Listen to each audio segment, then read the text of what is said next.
Hi, welcome to Lesson 1. Here we'll look at the basic music structure and a quick overview of Ableton.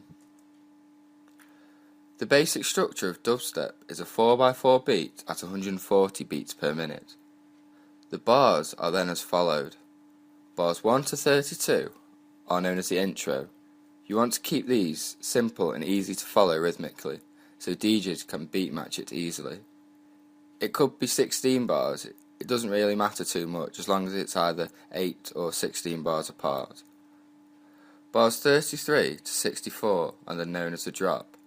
Here's where you want to add the bass and the drums, and it's the main part of the track. Bars 65 to 96, you want to add something slightly different or an extra something like a synth or a bass line. Bars 97 to 112 are known as the breakdown. Here you want to take everything out really, just the highs and the snares really, maybe even the bass, and you want to put some voice samples or something in here, just to fill up a bit of that space. Bars 113 to 160 are known as the second drop. This could be the same as the first, or it could be slightly altered. It's up to you really. It's probably better if it's altered, it makes it more interesting.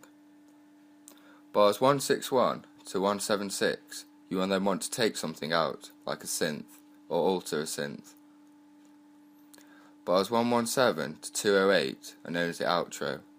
Here you want to take everything out really, again just the highs and the snares, keep some bass and then slowly taking it out. And bars 209 is the ending. Here you want to add a little sound, delaying it off into the distance, or vocals. This enables the DJ to play the whole of the track in a mix. You then need to add some fills. Fills can be placed 1 or 2 measures before each change. An example, the measure for bar 63 and then 64 would be a drum fill or a pause, just something to give it a bit more character. Drum fills would then be required in bars 31 to 32, 63 to 64, 95 to 96, 111 to 112, 159 to 160, and 175 to 176.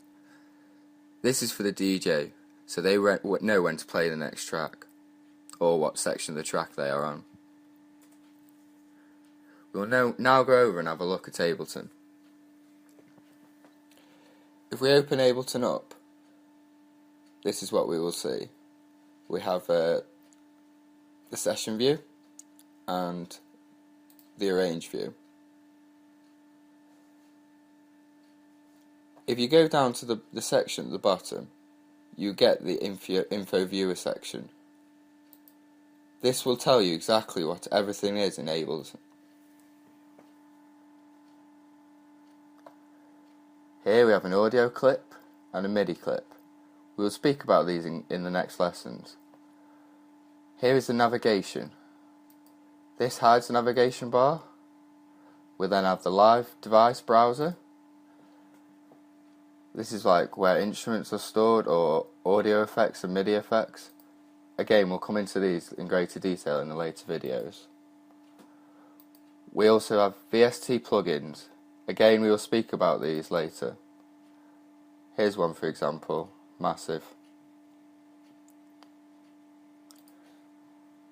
I also have a few fab filters, but again we'll speak about this later and how to use these.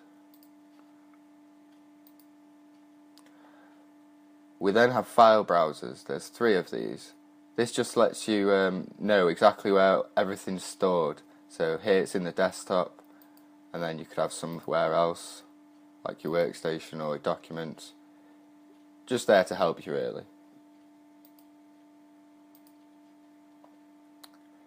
Here we see the tempo. So this is at 120 currently. We want to change that to about 140. We also have play, stop and record. The back to arrangement, the quantation menu and the loop switch. The loop switch, as you can see, is this area here. When you press play, it will just loop that. If I switch that off, it'll just go straight past it.